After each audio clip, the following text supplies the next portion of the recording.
पूर्व केंद्रीय मंत्री आरसीपी सिंह का बिहार दौरा लगातार जारी है। इसी क्रम में समस्तीपुर और दरभंगा का दौरा था। वो लगातार लोगों से मुलाकात कर रहे हैं।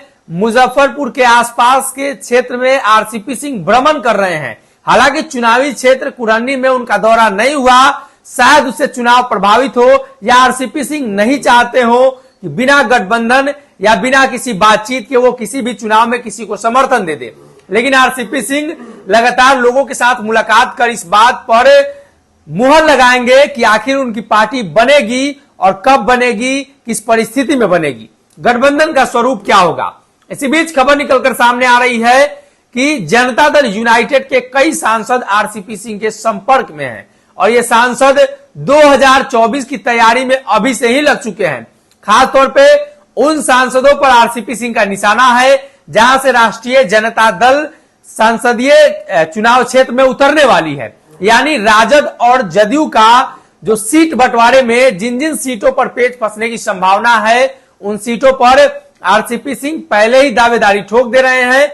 जदयू नेता उन सीटों पर लगातार तैयारी में लगे हुए हैं। ऐसे में आरसीपी सिंह एक अच्छा ऑप्शन हो सकते हैं। और खबर तो यह है कि जदयू के कई सांसद दिल्ली में भी आरसीपी सिंह से मुलाकात कर चुके हैं। फोन पर बातचीत हुई है। खासतौर पे वो सांसद जो चाहते हैं कि आने वाले दिनों में जो लोकसभा के चुनाव होने हैं, 2024 के चुनाव होने हैं, उस चुनाव में वो एक बार फिर से जीत कर वहां पहुंचे। हालांकि कई लोगों को यह भरोसा है कि नीतीश कुमार के नाम पर, महागठबंधन के नाम पर वो जीत सकते हैं। लेकिन उसमें कई लोगों को यह पता है कि प्रधानमंत्री नरेंद्र मोदी का चेहरा लोकसभा चुनाव में काफी महत्वपूर्ण हो जाता है और बिना मोदी के चेहरे को भारतीय जनता पार्टी के साथ साथ जदयू का नेता भी न जीत कर आए। यही वो वजह है कि 40 में 39 सांसद एनडीए गठबंधन बिहार से जीत कर गए थे।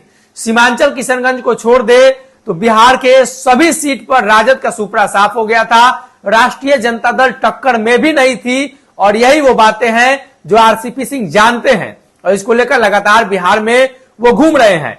25 से 30 सीटों पर भारतीय जनता पार्टी चुनाव लड़ने का ऐलान कर चुकी है। हालांकि संजय जायसवाल का कहना है कि 35 सीट पर वो तैयारी कर रहे हैं, लेकिन 30 सीटों पर चुनाव लड़ी जाएंगी, जिसमें 5 लोक जनशक्ति पार्टी रामविलास चिराग पासवान को और 5 सीट आरसीपी सिंह को दी जा सकती है। इसमें और जो बातें हैं पशुपति पारस को लेकर, तो शायद पशुपति पारस और समस्तीपुर से सांसद प्रिंस राज को कमबैक किया जा सकता है। भारतीय जनता पार्टी अपने खेमे से दे सकती है, लेकिन भाजपा 25 से 30 सीट पर चुनाव प्रचार कर रही है और आरसीपी सिंह भी पूरे बिहार में घूमकर चिन्हित कर रहे हैं कि किन सीटों पर उन्हें चुनाव लड़ना है लोकसभा का और कौन कौन से जदयू के वो लोग होंगे जो उनके साथ इस चुनावी मैदान में उनके पार्टी की तरफ से लड़ सकते हैं। जदयू में इस बात को लेकर काफी चर्चा चल रही है कि 2024 कैसे जीता जाए।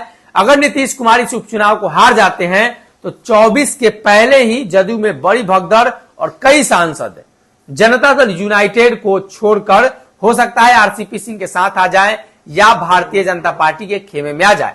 इसलिए उन्हें अपने सीट को जीतना होगा। तो जीतने के लिए कहीं ना कहीं मोदी का चेहरा उनके लिए सेफ नजर आ रहा है। आरसीपी सिंह जिंदाबाद, जिंदाबाद, जिंदाबाद, आरसीपी सिंह जिंदाबाद, जिंदाबाद, जिंदाबाद, बारी बारी आरसीपी सिंह जिंदाबाद, जिंदाबाद, जिंदाबाद, जिंदाबाद, जिंदाबाद, जिंदाबाद, जिंदाबाद।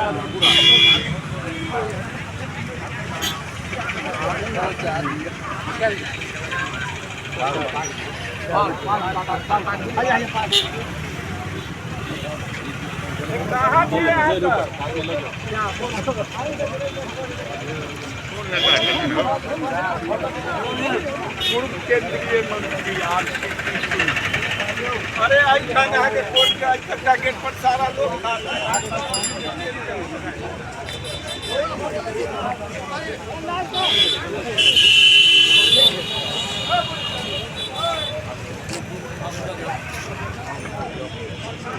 अगर ये वीडियो पसंद आई और वह बिहार के राजनीति और बिहारियत से सरोकार रखेनी तो सब्सक्राइब बटन दबा के चैनल के सब्सक्राइब कर ली। ओजे एगो घंटी बा, ओकरा बटन दबा देला से कुल सटीक और मारक खबर रुआ मुफ्त में मिल जाई। अगर रुआ पत्रकारिता के हमनी के नया प्रयोग में सहयोग कर चाहतानी तो ज्वाइन बटन दबा दी। पेटीएम नंबर नोट कर ली 9386816700। धन्यवाद।